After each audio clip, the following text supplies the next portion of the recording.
Hello, I'm Luca and this is the Web3 in Travel podcast, where you can learn about crypto, blockchain, and how the new internet will change travel. Today, we are going to talk about hacking in Web3 in travel. And by hacking, I mean not hacking in a good sense, people writing code and trying to fix things by breaking them, but hacking in the sense of stealing, basically. And actually, there's two kinds of hacking in general, which is white hat hacking and black hat hacking, where the white hat hacking is somebody who finds vulnerabilities in the code and alerts the project saying, look, there's something dangerous in your code, you have to fix it. And sometimes they get a bounty, so they get a reward for that. And then there's the black hat, I think, which is simply stealing money. Now, do we have hacking in Web 2?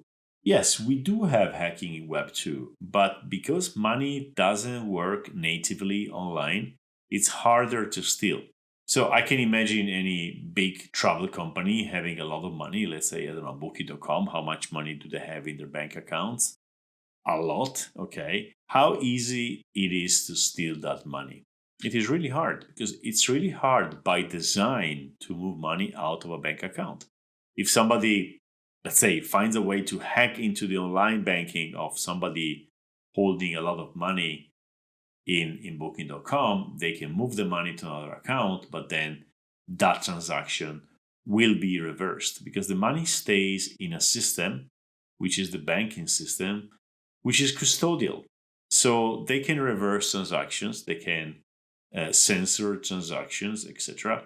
And we in crypto like to think about this as something horrible. You know, it's not your money, it's the bank's money. But at the same time, we tend to underappreciate how safe it is. Because if you have money in your bank account, it's really hard to steal it. Now, of course, things are not going very well in general in the world, and more people don't feel so comfortable with money in the bank. But that's another discussion. So if you are a company today and you have $1 million in a bank or $1 million in a wallet, you will be more worried about the wallet, probably. Because the wallet is a bit harder to manage than a bank account, right? Why? Well, because the bank account is custodial. Somebody is custodying the money for you, while the wallet is self-custodial. So you are custodying your money for yourself. If we think, and I don't know if it is true, but I always thought so as a kid, banks were invented mostly to keep the money safe, right? People had money, cash, gold, and they didn't want to keep it at home because, you know, thieves could come in and take the money. So they gave it to somebody who specialized in keeping this money safe, and we had banking. Now, if it's true that this is the beginning of banking, well, that's a good service. Then, of course, banking became something else, and they started using this money, paying you an interest, etc.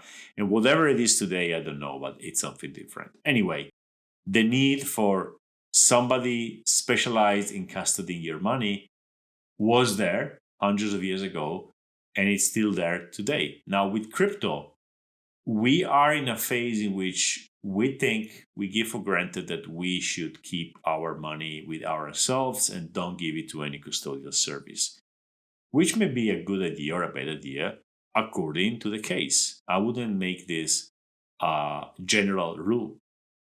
Now, I'm making this introduction to highlight the fact that Web3 today works in a bit weird way, in the sense that all the money is either in wallets held by the projects, in multi-sig safes like the Nosy safe I talked about recently. Now it's rebranded as Safe, which is basically a few people keeping the keys and moving the money in accordance with a certain number of signatures. And then in custodial services. And custodial services are exchanges, like you can keep your money on Binance, or specifically custodial exchanges, which are kind of helping you keeping the money safe. They have maybe one of the keys. They are not really banks. They are kind of backups, etc., etc. So, but most of the money is in addresses, and I didn't mention the one of the most important ones in smart contracts. So I mentioned a smart contract, which is safe. Safe is a set of smart contracts, but that's a specific use case. It's like we can help you keep your money safe. Don't keep it alone in a wallet. Keep it together with other people. What I mean by smart contracts here is, for instance, an escrow contract where people pay, like the guest pays the host or the hotel, and the money stays in the contract until the guest arrives at the destination. This is one of the use cases which we probably will see in the future, and there are some smart contracts already out there doing that. Now, this is something new.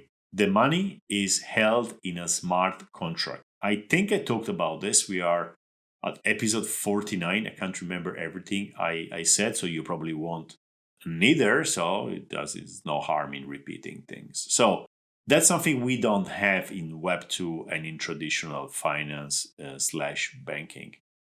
Some smart contract keeping the money. So some code keeping money in itself. And this code not being able to take any decision. I don't think I made this very clear in the past. Smart contracts do not make decisions. They only act when a transaction comes in. So an escrow smart contract may have $1 million, $1 billion in it, and it's waiting for transactions from maybe the guest address, which says, okay, you can release the money to the host. So how can you get that money out? Well, it depends on the smart contract. There are smart contracts which allow you to take the money out just in one way, the one I just described maybe. Others are more flexible. They say, okay, if you are the owner of the contract, and that would be the admin of the system, right?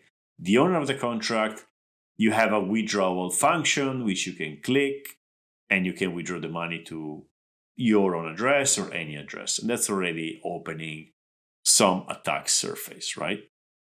In the sense that maybe somebody is able to hack that part of the code and make the money go to an address, even if they are not the owner. But when I say hacking the code, I don't mean change the code, but give inputs which the code interprets in a different way than the developer thought was possible, and indeed actually it's possible, and they're able to steal the money. Now, why am I even talking about hacking in Web3 and travel when we don't really have yet a Web3 and travel industry?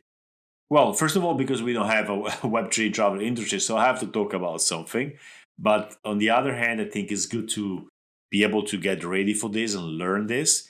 And we are lucky because travel is not the first use case for crypto. DeFi was. Actually, Bitcoin was, but after Bitcoin, DeFi was. So DeFi is the first industry. So the finance is the first industry which is being affected, and there are use cases for in with crypto, and there's a lot of hacks. A lot of money is lost very often, and we're talking about not $1 million, not $2 million. Often it's 20, 30, 50, 70, $100 million. It's a lot of money being stolen from those contracts. I mean, a lot. There's a website I just found is cryptosec.info/DeFi-hacks, which says, as of today, there are a total of 104 DeFi exploits that have occurred, with lost funds amounting to a total of approximately $3.6 billion at the time of these exploits. And most of them, of course, are in Ethereum, because Ethereum is the biggest chain, and BNB, etc. Funny statistic here is that there were 16 exploits in 2020, because there was not much activity. It was DeFi basically starting. 62 2021 and 27 in 2022. This seems to say that it's going down, and I would expect that, because 2021, all right, no, maybe it's because it's a bear market and all the money's gone already, probably, or maybe because we are learning. So for sure, the industry is hardening. People writing smart contracts, holding money are, of course, more careful now. And you can write safer code if you are more careful. If you write it in a better way, if you're a better developer, if you have better processes, if you have better audits, etc. So let's see if these 27 exploits in 2022 are going to go over the 62 in 2021.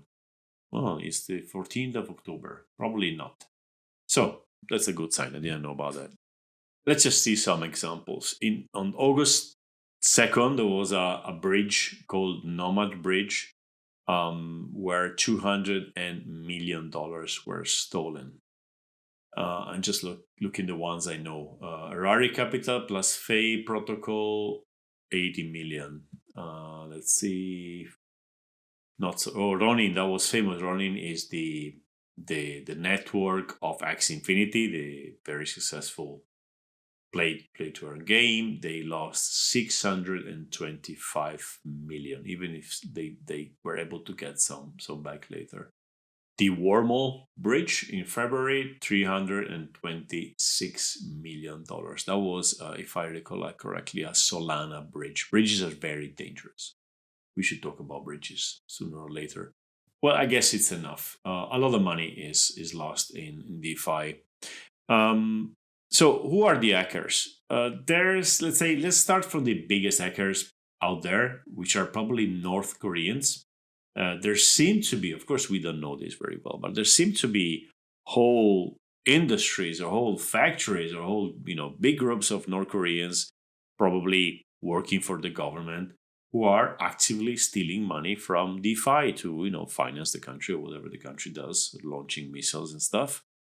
And, you have a group of very clever and prepared and dedicated people who can easily hack a contract, but they can easily hack it only if it's hackable. Not all contracts are hackable, of course. Not all contracts are hacked, even if they could, because there's been money into it. But yeah, okay, let's stay on who. So North Koreans, big, state-level organizations stealing money from DeFi.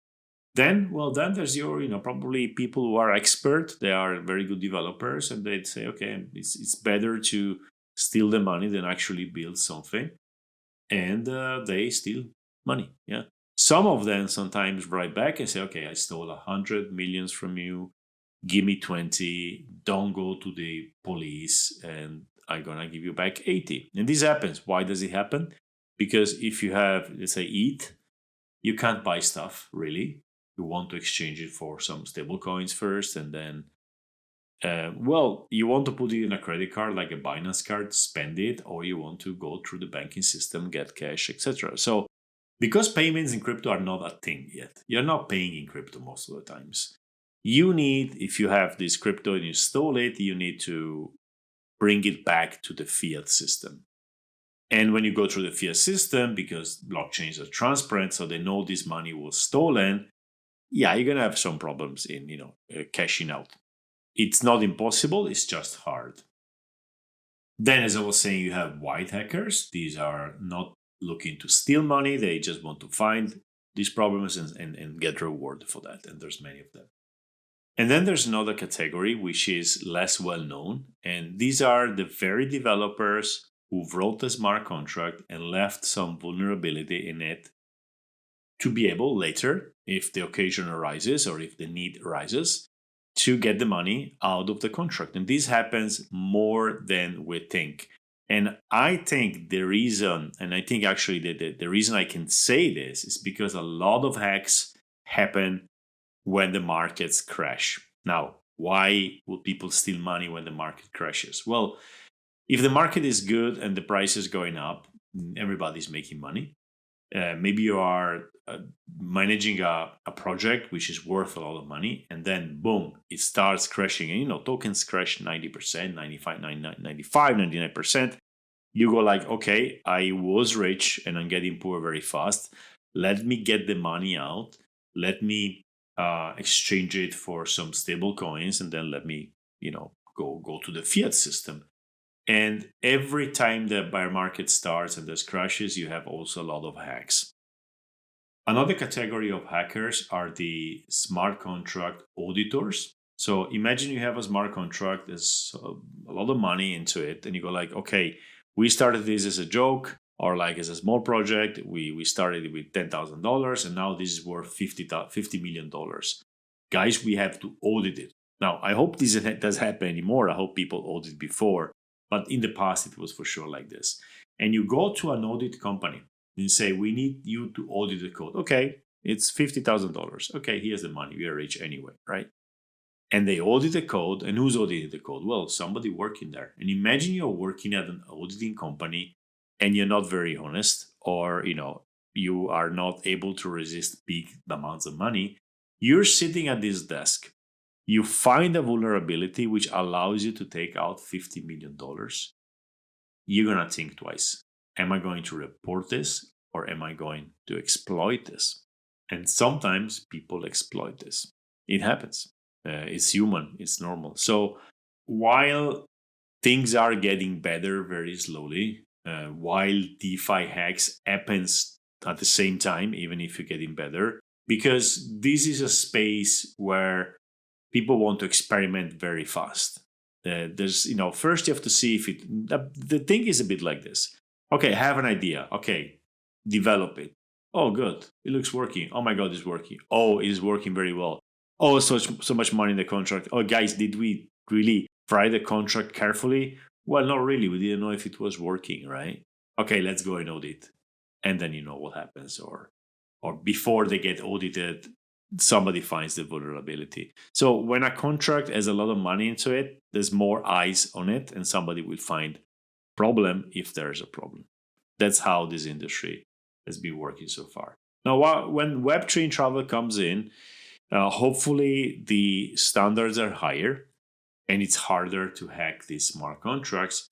But who knows? Maybe, especially if there's a lot of money from outside, which is deployed and is asking for quick returns, people are going to be pressured to develop quickly, to grow quickly. The whole startup world in Web 2 was like this, grow quickly, break things, and see how it goes. But we have this new element of very liquid native money now, which makes it very, very dangerous. So what should you do if you decide to launch a Web3 in travel project? Well, it's not easy to tell you what to do because, ideally you have the best developers, which are very expensive. And then you have the money for audit before your product is even launched, and it may not even launch. Now, you are a startup. Maybe you're going to launch 10 different projects until one starts working, gets some growth. Are you going to audit all of them, spending, I don't know, $50,000 each? Maybe not. You're going to get that risk, right? You're going to take that risk. So when it starts growing, you should be fast enough to audit it, hoping the auditing company is healthy and that they don't have any thief in the midst. And then, upgrade the smart contracts. Upgrading meaning creating new ones and closing or stopping the old ones, or emptying the money from the old ones, or detaching the front ends, whatever, And that's not easy. So I'm expecting Web3 in travel hacks. I don't see how this is not going to happen. Especially, so I mentioned if there's VC money. So VC money, quick growth, quick returns. We may see big corporations coming in, and big corporations don't know much. So they're going to hire consultants and companies. And yes, they have the cash, but they're not natively blockchain developers, these companies. These are, let's say, a big travel company. So they're going to pay somebody to do that. And those somebody won't probably be that focused on security. And there's a lot of money, and they want results too. This concept that money is very easy to steal in crypto has not yet arrived to the non-crypto people. They don't know how this works. So this very concept I'm explaining to you, as long as this is not clear in the minds of people who take decisions, we're going to have hacks. So maybe one day we're going to have a very big company in travel who creates a very big project with a lot of money in the smart contract, and this gets hacked and they lose $300 million. then they're going to say, okay, we have to take security seriously, or say this Web3 thing is just too dangerous. Who knows? But yeah, unfortunately, I am expecting big hacks in Web3 in travel. I just don't see how this does not happen. So if you're a user, not project builder, how can you react to this information I just gave you, basically? Well, I talked about this in the past, but one thing is very important. First of all, bridges are dangerous. So every time you bridge money from a chain to another, it's not safe. It's the less safe thing in crypto today are bridges. The other thing, if your money is in a smart contract, uh, make sure the contract is as old as possible and as full of money as possible, because this is kind of what guarantees you a higher level of certainty. Today, there is not a single smart contract I would trust. Some developers could tell me, no, look, this contract is very safe because it is very simple. And that's true. The simpler, the better. And that's probably true. But how can you know if you're not technical, right? So assume always that somebody will try to steal that money, and there are often possibilities to do so. I haven't mentioned another kind of hack, which works by manipulating data which is not in the contract. So the contract doesn't have any vulnerability in itself, but it is reading data from third parties. And if you manipulate that data, you can get a lot of money for the money. So let me make an example. Let's say that you have a smart contract which sells you NFTs for $1,000. Okay. Because they connect to the price of hotels, and the hotel price is $1,000. Okay. And then somebody wants to steal those NFTs. They don't need to hack the contract. They have to find a way to manipulate the source where you're reading that hotel is $1,000. And if they manipulate to 100, well, they can go to the contract and buy 10 pieces, 10 NFTs for the price of one. And then they can sell it for $1,000. So that's a very crude example, but it's to show you that these systems can be hacked even if the smart contract is safe. Now, you can argue that the smart contract, by using that service, which is normally called an oracle, is by itself unsafe, and I would agree with that. But in that case, if the oracle was not attacked, the smart contract would have worked. So saying that would be a smart contract without bugs, which actually can be hacked anyway because it has external dependencies. So let's say that Web3 travel starts picking some speed, and there's more money into it, and then we finally can use apps to, I don't know, buy NFT bookings or all the things we discussed in the past. Always assume we can lose that money.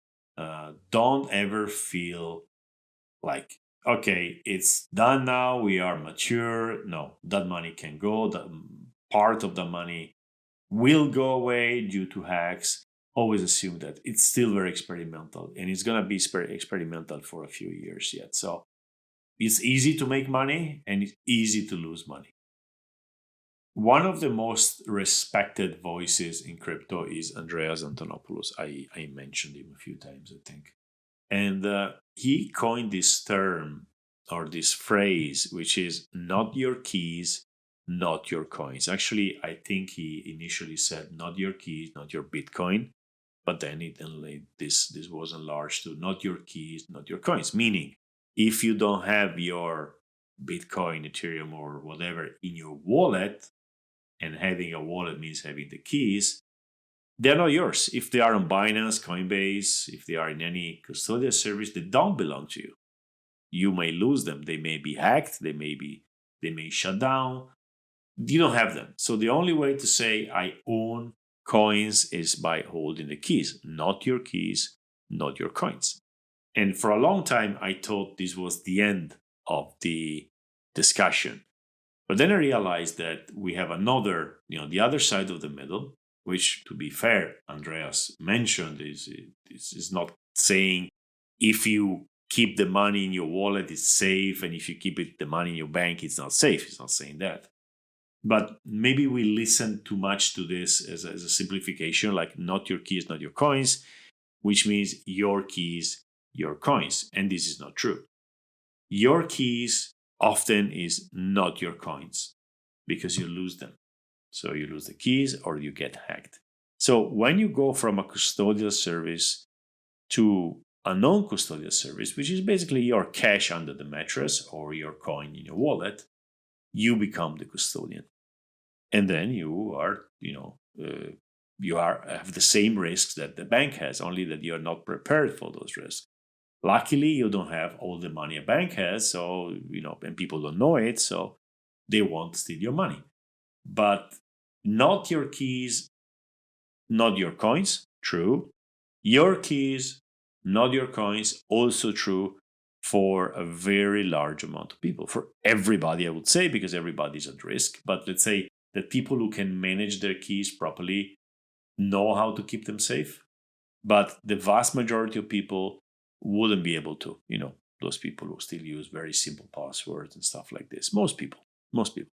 So I came to the conclusion that unless somebody comes to crypto by him or herself and goes through the learning process and makes all the necessary effort and has the necessary knowledge and also capabilities. Some people are just, bad in technology. I would not push people to come into this space at this stage because wallets are still too hard. And I prefer for them to keep the money with a custodial service than to keep it by themselves and losing it. Which brings us to something we discussed before. We will probably see more and more wallets which are hybrid, where you can manage the money in a safe way and can still interact with Web3. This is, I discussed this before, so I'm not going to repeat it, but we will have to see something new in the wallet space. The actual situation today is not sustainable, and we are seeing it. The key word here is, I think, contract wallets or smart contract wallets or wallet accounts. I can't remember now. They were discussing these things in a few conferences, in a few speeches at Bogota at the DEFCON going on right now. So we will see a lot of development in wallets. And when you start seeing that there are new kinds of wallets, account abstraction wallet, that was another way they called it. Maybe that means we are ready for mass adoption. This is the biggest blocker right now, the wallet. Yeah, but as is today, apart from the wallet discussion we just had here, and I say discussion, but I'm talking by myself, but I know you're there listening, so it's a discussion, even if you cannot reply, but you can reply to me later in a DM or email or whatever. So it's a potential discussion. Even if we forget wallet for a moment and we go back to the hacking, even if we are going to go through all these hackings, it doesn't mean that we shouldn't go. It's a dangerous place to be. It's full of opportunities. There are, yes, like in the Far West, there were bands of bandits going around and going to villages and shooting and stealing money. Same thing here. It doesn't mean you shouldn't have been there. There were so many opportunities. So it's exactly the same thing. And I hope in this episode to have been able to tell you, and let me repeat this before we close, that hacking happens at every level, especially on smart contracts with a lot of money into it. Is getting better in a way because people are learning to write better code and be more careful. And it's going to keep happening because we're always going to have people who want to do things fast. We're going to see hacks. We're going to see airdrops. We're going to see tokens going up, tokens going down. We're going to see these things more and more. More and more in travel. We haven't seen much so far. That's why I'm very excited for the future. At least for me or for those who've been here for a few years, we will see things which we have seen already only in the context of travel. And I hope in this journey we are doing together to be able to help you navigate, maximizing the profit, the opportunity, and minimizing the risks.